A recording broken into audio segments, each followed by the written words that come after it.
Okay guys, welcome to the second tutorial in my basic orientation for Maya, the modeling and animation program. In this tutorial, I'm going to talk about two different types of modeling that you can use, and I'm going to show you some of the other menu sets on offer. So the first thing I've done is I've created my sphere. I've gone up to Create, Polygon Primitives, Sphere. I'm going to put my settings at 20 by 20 and I've clicked Create. I won't do this because I've already got one here. This is my sphere. What I could do now, for example, is I could duplicate this by hitting Command D.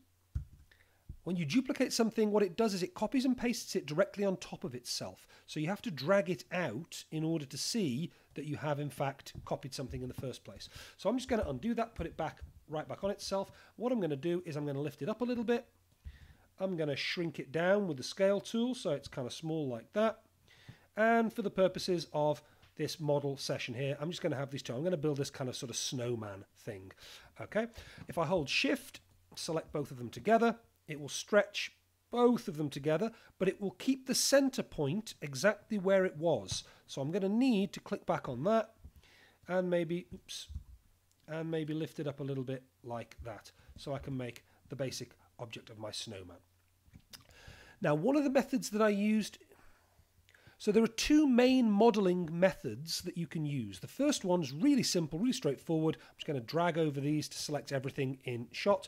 The first one is box modeling. If I click this, it combines them into one central object here. I can rotate around it, and if I move it now, this is one object. This has become one object here. There are other ways to do this that I'll show you in later tutorials, but this is the simple way that you can create models. So for example, if I quickly model a set of arms here, rotate these through exactly 90 degrees, doesn't matter whether it's 90 or minus 90. I'm going to stretch them out, then I'm going to shrink them down. I'm going to stretch them out because I want them quite thin. I'm going to shrink them down, and I'm going to lift them up here, and that's my basic arms. And now if I select again, I can combine here, and now I've got one big object that's made up of these three simple options here. This is the box method, and you can build, well, pretty much anything simple and primitive using the box method. So in addition to combining objects together, I can break them apart by using this one here. This will always break them down into their component constituents. So I've got 1, 2, 3 objects here. 1, 2, 3 objects like this.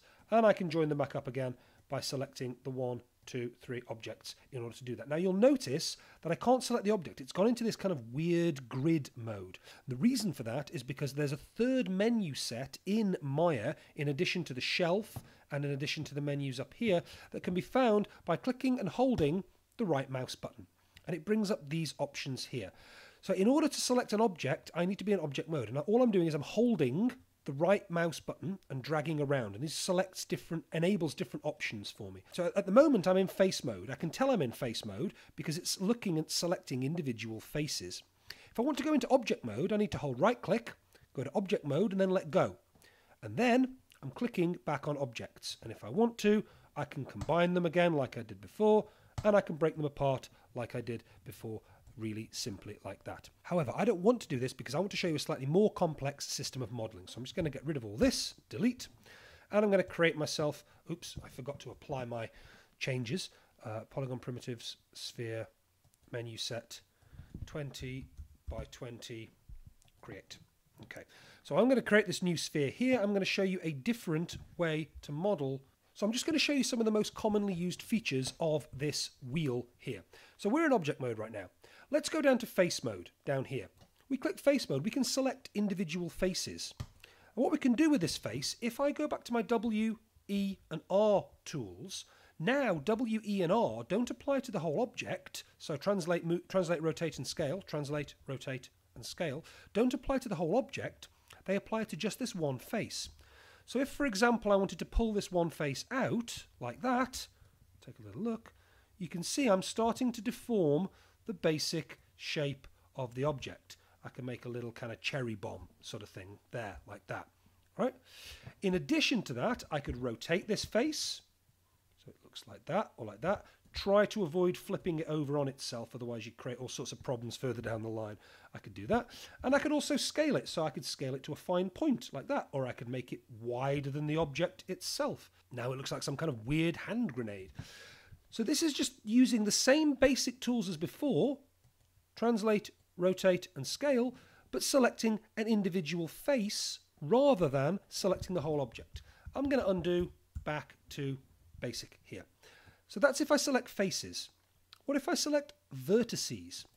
Vertices allow me to select the little corner points where faces meet each other or where the lines meet each other. So if I select this one here, for example, and again I can use the same tools as before, I can pull this face out. So now I can pull this vertex out. So now rather than pulling out a whole square face, I'm pulling out just a single point like this. So I can give this guy like a kind of a funny nose like that, for example. Or if I select that one and hold shift and select that one, so I've got two selected, I can sink these 2 points back into his face to kind of create sort of eye sockets, very basic eye sockets like so. So the final tool that we're going to look at is the edge tool here. This allows me to select one edge at a time, or if I hold shift and double click, it kind of rings round the whole object and selects all of them.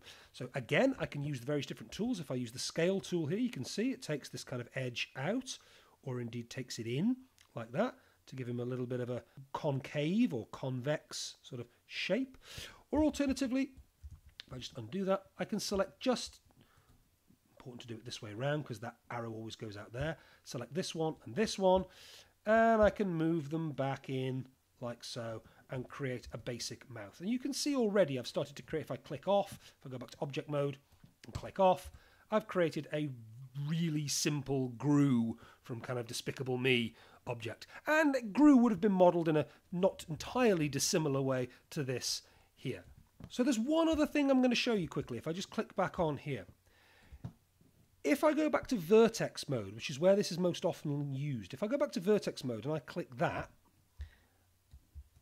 so I go back to vertex and I click that, I'm pulling out one point. What if I don't want to pull out a point? What if I want to pull out a cluster of points? Well, here's the problem. If I start shift selecting a whole cluster of points like this, I'll just stop there, it pulls them all out the same distance, the same height, the same power, with the same weight. I might not want it to. I might want to grade that. So what I can do here is double click this tool here, the select tool, and it brings up some options, including soft selection.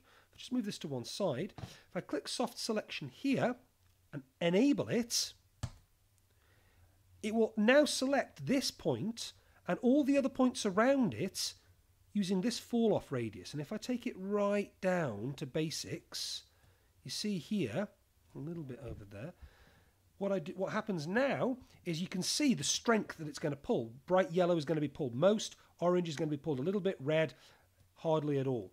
Pulls it all out like that. So I can very quickly deform the object in a slightly more uniform manner that doesn't look completely awful. Just going to rotate these down a little bit, give him a kind of a bulge in his head, like so, like that. And again, go back to object mode. Oops, go back to object mode. I'll get into UVs in a later tutorial. Click off, and now you can see he's got a weird kind of Donald Trump hair coif going on over there. One important safety tip with the soft select tool, the soft select tool will stay on as long as you leave it on. So if you ever do want to take just one, if I grab a vertex here, if I grab the tip of his nose, if you ever do want to take just one, you may, depending on how far out it is, you may need to turn this off. Otherwise it will automatically, if I click this one, it will automatically start grabbing a whole bunch of them and you don't want it to. So you just double click this, you go back in here, you turn off soft selection, and now it's just highlighting one. It's possible to create some really quite cool models using just these three simple options of face, vertex, and edge. But I'm going to show you one more thing. I'm just going to take a face.